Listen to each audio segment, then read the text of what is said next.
ರೇಣುಕಾಸ್ವಾಮಿ ಕೊಲೆ ಪ್ರಕರಣದ ಸಾಕ್ಷಿಗೆ ಬೆದರಿಕೆಯನ್ನ ಏನು ಹಾಕಿದ್ರಲ್ಲ, ಕಾಮಾಕ್ಷಿಪಾಳ್ಯ ಠಾಣೆಯಲ್ಲಿ ದಾಖಲಾದಂತಹ ದೂರಿನಲ್ಲಿ ಹಾಗಾದ್ರೆ ಏನಿದೆ, ಏನೆಲ್ಲ ಪ್ರಸ್ತಾಪ ಮಾಡಿದ್ದಾರೆ ಆ ದೂರಿನಲ್ಲಿ ಅನ್ನುವಂತಹ ಪ್ರಶ್ನೆ ಸಹಜವಾಗಿ ಮೂಡ್ತಾ ಇದೆ.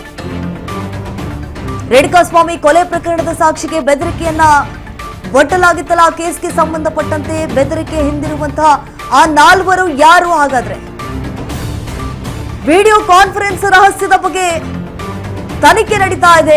ಮೊಬೈಲ್ ಡೇಟಾ ಡಿಲೀಟ್, ಆರೋಪಿಗಳ ಮಸಲತ್ತೇನು? ಹಾಗಾದ್ರೆ ಪೊಲೀಸ್ ಠಾಣೆಯಲ್ಲಿ ದಾಖಲಾದಂತಹ ದೂರಿನಲ್ಲಿ ಏನಿದೆ ಗೊತ್ತಾ? ಆರೋಪಿ ಪುನೀತ್ ನಾಲ್ವರ ಬಗ್ಗೆ ಯಾಕೆ ಬಾಯಿ ಬಿಡ್ತಾ ಇಲ್ಲ, ಏನು ಹೇಳಿಕೆಗಳನ್ನ ಕೊಡ್ತಾ ಇಲ್ಲ?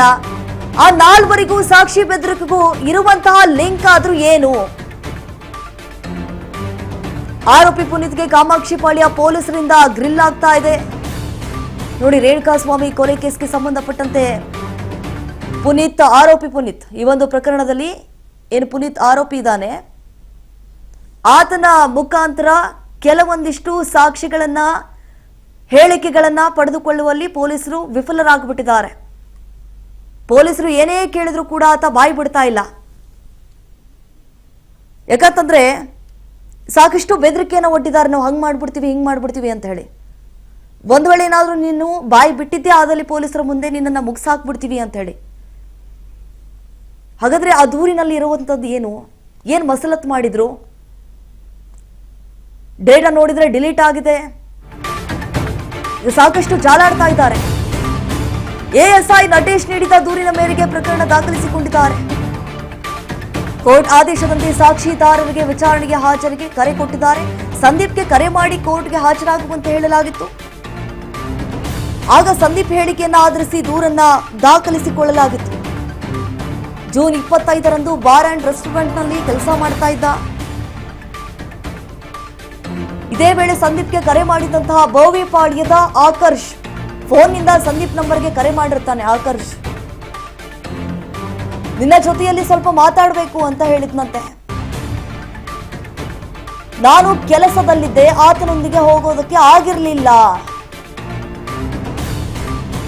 ಪದೇ ಪದೇ ಸಂದೀಪ್ಗೆ ಕರೆ ಮಾಡುತ್ತಲೇ ಇದ್ನಂತೆ ಆಕರ್ಷ್, ನಿನ್ ಜೊತೆ ಮಾತನಾಡಬೇಕು, ನೀನ್ ಸಿಗು ಅಂತ ಹೇಳಿ.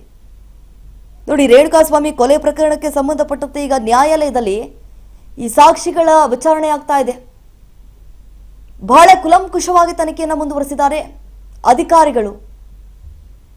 ಹಾಗಾಗಿ ಸಾಕ್ಷಿಯನ್ನ ತಿರುಚಿ ಹೇಳುವಂತೆ ಏನೋ ಬೆದರಿಕೆ ಒಡ್ಡಿದಂತಹ ಆರೋಪದಡಿ ಈಗ 3 ಆರೋಪಿಗಳನ್ನ ಕಾಮಾಕ್ಷಿಪಾಳ್ಯ ಪೊಲೀಸ್ ಠಾಣೆ ಪೊಲೀಸರು ಈಗ ಬಂಧಿಸಿದ್ದಾರೆ, ವಿಚಾರಣೆಗೂ ಕೂಡ ಒಳಪಡಿಸಿದ್ದಾರೆ.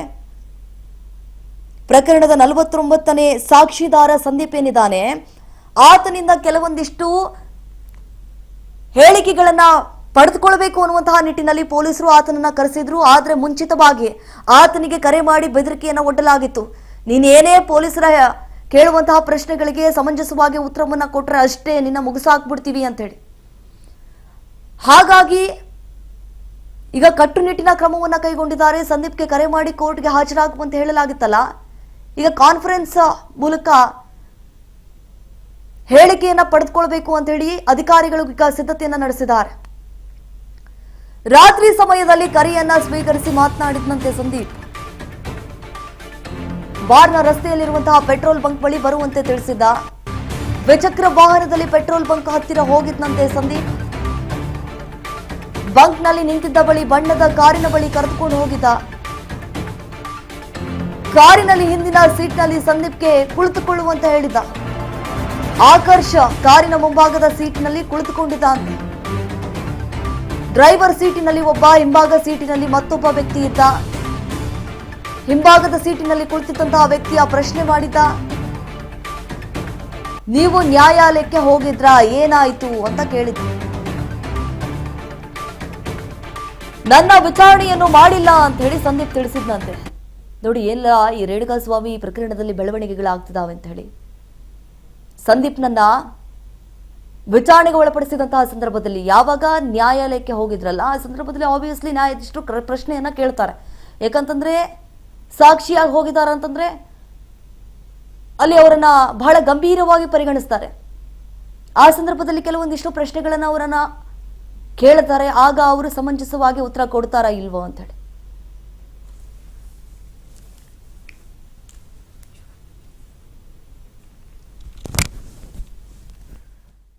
ನೋಡಿ, ಸಂದೀಪ್ಗೆ ಕರೆ ಮಾಡಿ ಕೋರ್ಟ್ಗೆ ಹಾಜರಾಗುವಂತೆ ಏನು ಹೇಳಲಾಗಿತ್ತಲ್ಲ, ಆ ಸಂದರ್ಭದಲ್ಲಿ ಇವ್ರಿಗೂ ಕೂಡ ಭಯ ಎದುರಾಗ್ಬಿಟ್ಟಿತ್ತು. ಎಲ್ಲಿ ಆಕರ್ಷಿಗೆ ಏನಾದರೂ ಬಾಯಿ ಬಿಟ್ಬಿಡ್ತಾನಾ ಅಂತ ಹೇಳಿ. ಆಗ ಫೋನ್ ಮಾಡಿ ಮೀಟ್ ಆಗು ಅಂತ ಹೇಳಿ ಇದಕ್ಕೆ ಸಂಬಂಧಪಟ್ಟಂತೆ ಹೆಚ್ಚಿನ ಡೀಟೇಲ್ಸ್ ಕೊಡ್ತಾರೆ ನಮ್ಮ ಪ್ರತಿನಿಧಿ ಅಜಯ್ ಗೌಡ. ಈಗ ಫೋನ್ ಸಂಪರ್ಕದಲ್ಲಿ ಜಾಯ್ನ್ ಆಗಿದ್ದಾರೆ. ಅಜಯ್ ಗೌಡ, ಈಗ ರೇಣುಕಾಸ್ವಾಮಿ ಪ್ರಕರಣದಲ್ಲಿ ದಿನಕ್ಕೊಂದು ಬೆಳವಣಿಗೆಗಳಾಗ್ತಾ ಇರುವಂತದ್ದು. ಈಗ ಸಂದೀಪ್ಗೆ ಏನು ಬೆದರಿಕೆಯನ್ನ ಒಟ್ಟಿದ್ರಲ್ಲ, ಈಗ ಮೂವರನ್ನ ಅರೆಸ್ಟ್ ಮಾಡಿದ್ದಾರೆ. ಸೊ ಅರೆಸ್ಟ್ ಮಾಡಿರುವಂತಹ ಸಂದರ್ಭದಲ್ಲಿ ಏನೆಲ್ಲ ಹೇಳಿಕೆಗಳನ್ನ ಕೊಟ್ಟಿದ್ದಾರೆ ಅಜಯ್?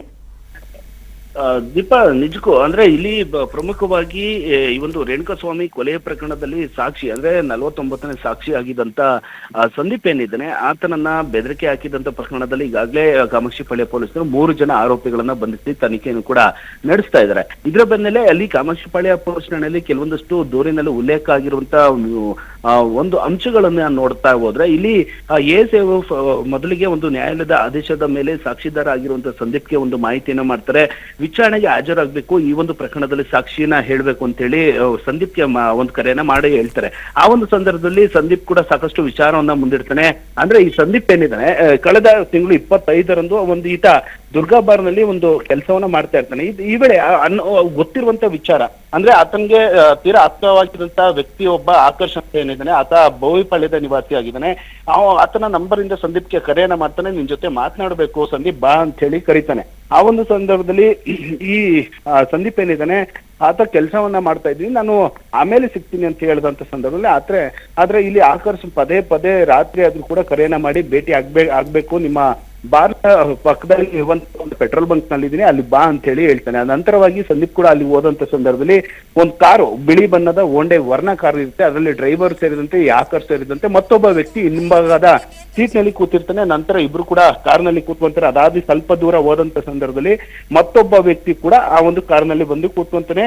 ಆಗ ಅಲ್ಲಿ ಬಂದಂತ ವ್ಯಕ್ತಿಗಳು ನಿಮ್ ಜೊತೆ ಮಾತಾಡ್ಬೇಕು, ಸ್ವಲ್ಪ ಹೆಲ್ಪ್ ಮಾಡ್ಕೊಡಿ ಅಂತೇಳಿ ಈ ಆಕರ್ಷ್ಗೆ ಕೇಳ್ತಾರೆ. ಆ ಒಂದು ಸಂದರ್ಭದಲ್ಲಿ ಆಯ್ತು, ಓಕೆ, ಏನ್ ವಿಚಾರ ಅಂತ ಕೇಳಿದಾಗ ವಾಟ್ಸಪ್ ಕರೆಯನ್ನ ಮಾಡ್ತಾರೆ. ಅಲ್ಲಿ ಒಟ್ಟು 4 ಜನ ಆ ಒಂದು ವಾಟ್ಸಪ್ ನಲ್ಲಿ ಕಾನ್ಫರೆನ್ಸ್ ಅಲ್ಲಿ ಇರ್ತಾರೆ. ನಂತರವಾಗಿ ಅದೇ ಸ್ಥಳದಲ್ಲಿದ್ದಂತ ವ್ಯಕ್ತಿ ಏನ್ ಮಾಡ್ತಾನೆ, ಮಾತನಾಡು ಅಂತ ಹೇಳಿ ನಮ್ಮ ಅಡ್ವೊಕೇಟ್ ಮಾತಾಡ್ತಾರೆ ಅಂತ ಹೇಳಿ ಕೊಡ್ತಾನೆ.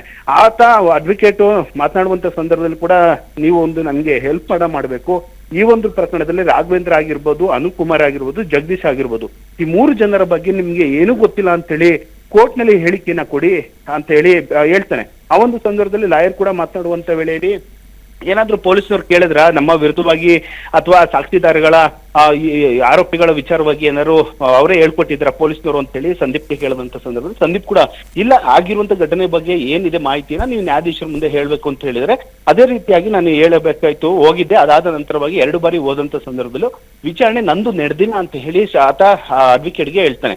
ಅದಾದ ನಂತರವಾಗಿ ಈ ರೀತಿಯಾಗಿ ಹೆಲ್ಪ್ ಮಾಡ್ಕೊಡಿ, ಯಾವುದೇ ರೀತಿಯಾದಂತ ಪೊಲೀಸರಿಗೆ ಬಂದ್ರು, ನಂಗೆ ಒಂದು ಇದು ಬಾರ್ಗೆ ಬಂದ್ರು, ಅಲ್ಲಿ CCTV ದೃಶ್ಯಾವಳಿಗಳನ್ನ DVR ನ ತೆಗೆದುಕೊಂಡೋದ್ರು, ಅವರು ಕೇಳಿದಂತ ಜಾಗದಲ್ಲಿ ಸಹಿ ಮಾಡಕ್ ಕೇಳಿದ್ರು, ಆ ಒಂದು ಸಹಿನ ನಾನ್ ಮಾಡಿದೆ ಅಂತ ಹೇಳಿ ಈ ರೀತಿಯಾಗಿ ಸ್ಟೇಟ್ಮೆಂಟ್ ಅನ್ನ ಕೊಡಿ ಅಂತ ಹೇಳಿ ಸಂದೀಪ್ಗೆ ನೇರವಾಗಿ ಅಲ್ಲಿದ್ದಂತ ಫೋನ್ ನಲ್ಲಿ ಇದ್ದಂತ ಅಡ್ವೊಕೇಟ್ ಕೂಡ ಹೇಳ್ತಾರೆ.